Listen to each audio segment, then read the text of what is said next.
Hi there, Brittany. So for Essay 3, Eric and I have decided to do screencast feedback for folks and give you a little bit of a sense of what's already working well in your essay and then places where you might want to think about digging in and doing a little bit more revision. Thanks for getting this in so early and being so patient with us getting feedback to you. I thoroughly enjoyed reading your draft. I think you are already so far along with this draft, so you should feel really proud, really accomplished with what you've been able to generate even in this early drafting stage. And so your letter to Jake really showcases that you have very deeply comprehended the ideas from chapter 3 and that you're seeing how those ideas complement each other, support each other, and you've really put together quite a nice first draft here. So you should feel really good. And so what I'd like to do is just walk through and tell you what's working and then give you a little bit of feedback on places where you might go even a step further with this draft. So just starting here with the first paragraph, I think this paragraph sets the stage really nicely for the rest of your essay. You're laying the groundwork for what's to come. You're previewing that you're going to be relying on some of these other philosophers and their reasoning and their evidence. You're letting Jake know that you've listened to him and that you're here to provide him with some clear direction. The voice, I think, is working really well in this intro. You're connecting with Jake, but you're also providing that authority that he would expect if he was writing to a mentor for help. And so I think all of that's working really well. I also like that you have a clear thesis claim already. You say,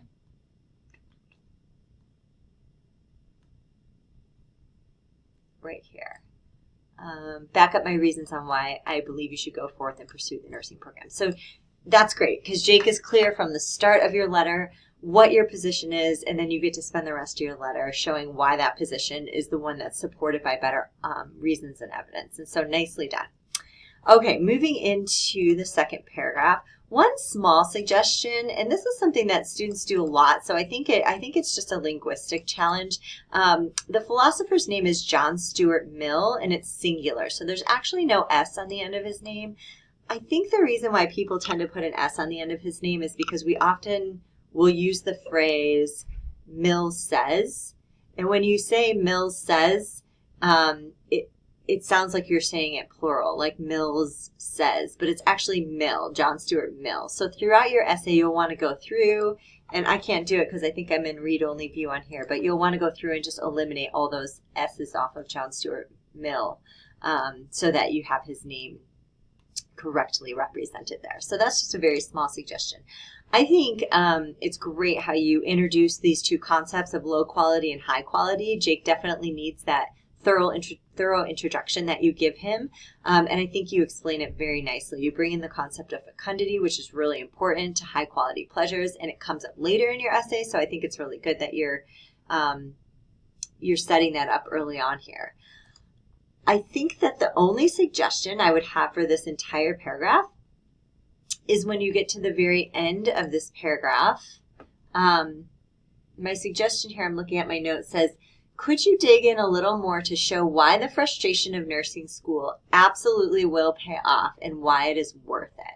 And so this is really getting back to that idea of fecundity. So as I look back at this last section here, I think you're scratching at the surface of what I'm suggesting, but I want to see you go a little deeper. And so let's just read through this. You say, so you talk about the resort job and why that's not going to bring him a whole lot of pleasure. And then let's run the high quality pleasure by you to see if nursing school will be the better option. So that's good. Yes, nursing school will be challenging and bring you a sense of frustration sometimes. However, if you pursue it, you will be fulfilling a pleasure for your love of science as well as helping others in the process. That's good. That's a very good start. Let's stop right there after the word process and dig in a little bit deeper with the concept of fecundity. So this is a really ripe and promising area in your essay. How could you convince Jake? So you just said to Jake that you're going to have to be frustrated, Jake, and this is going to be challenging. And this is like the kind of thing that Jake is sort of nervous about and afraid of. So what I feel that you need to do in this paragraph at that point is you really need to show him that it's going to be worth it, that frustration and those challenges are going to have a long-term payoff, right? And so I think you can get to that by talking a little bit more about fecundity.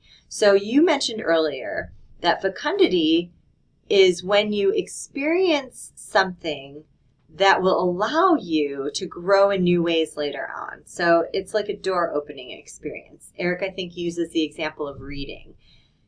I remember when my youngest daughter learned to read, and she used to get so angry she would throw the books and she'd refuse to do it.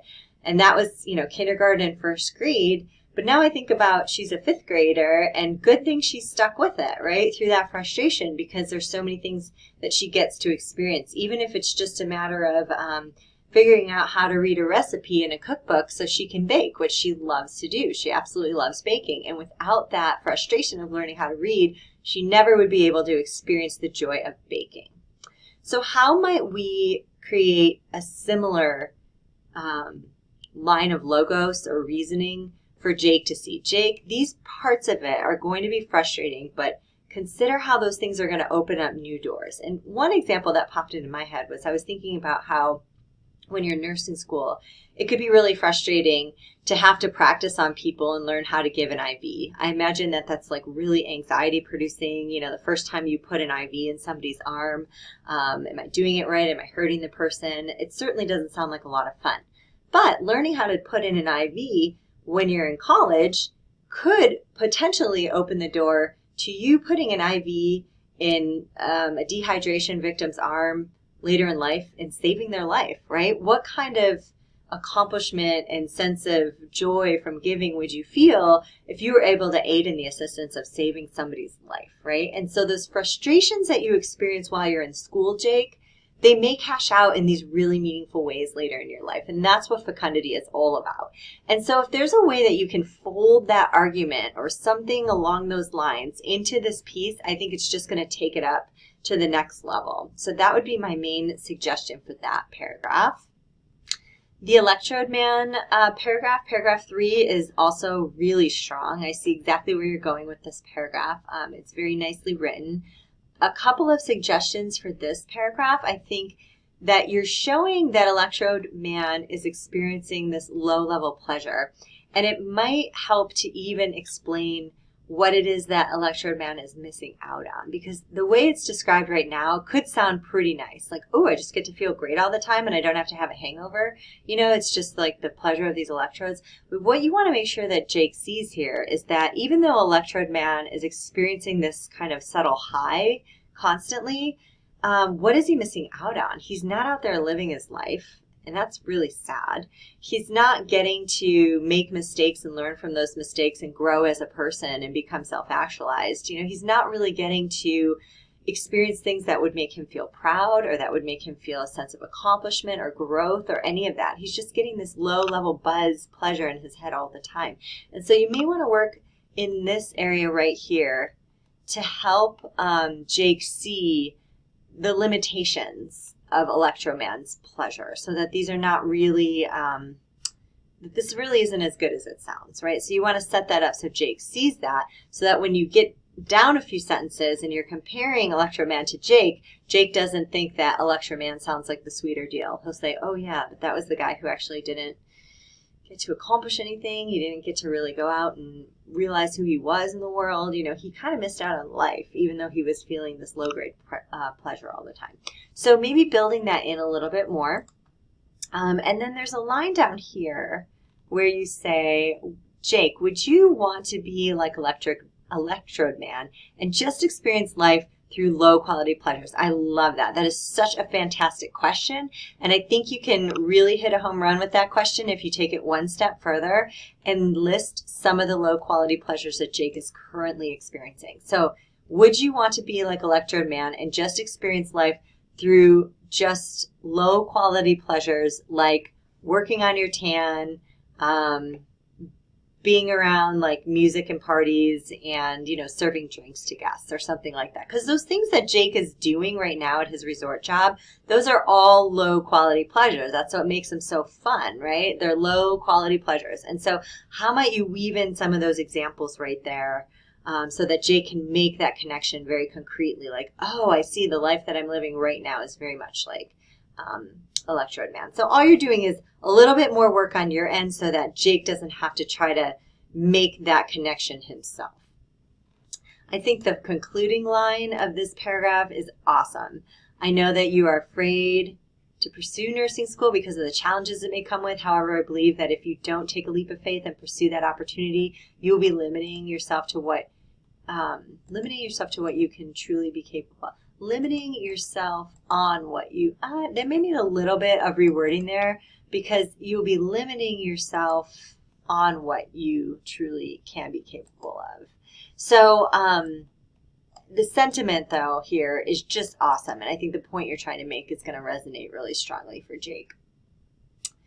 You move into the section on Maslow. I think it's awesome that you're taking on Maslow. Maslow is so relevant, and it's also a little tricky because students, I think, struggle with, well, how much of this pyramid thing do I actually need to talk about? I think you struck a nice balance here by talking about the basic needs and by talking about the self-actualization, because those are really the two most relevant tiers, I think, when you're looking at this. If you feel like it, you could include a very small diagram of the pyramid itself, only because I'm thinking if Jake, our hypothetical character, has never seen or read Maslow before, sometimes it really just helps to see that visual, and then it's like, oh, I see that I actually need to climb up through these steps if I want to get to self-actualization. So if there's a place in here where it seems like it might make sense to embed it or include it, I would suggest doing that. Don't worry about citing it. We do cite images sometimes, but it's not required for this paper, so if you wanted to include that, it would be perfectly fine. And then finally, paragraphs 5 and 6 are super strong. Let's see.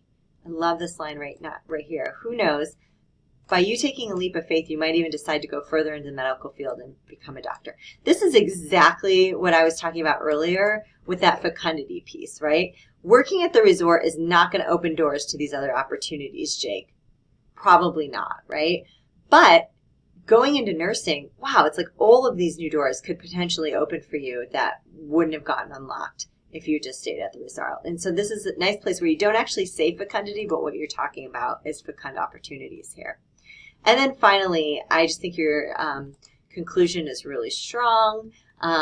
Nice connection back to Electrode Man. And then I think you really just sort of sum it up and give him his advice that he's looking for. And it comes together really nicely in the end. So great work, Brittany. You should, as I said, feel really, really good about all of the effort, all of the hard thinking that you've put into your draft so far. As you're revising, please feel free to reach out to me and or Eric if you have any questions, and we will just look forward to seeing your final draft next week.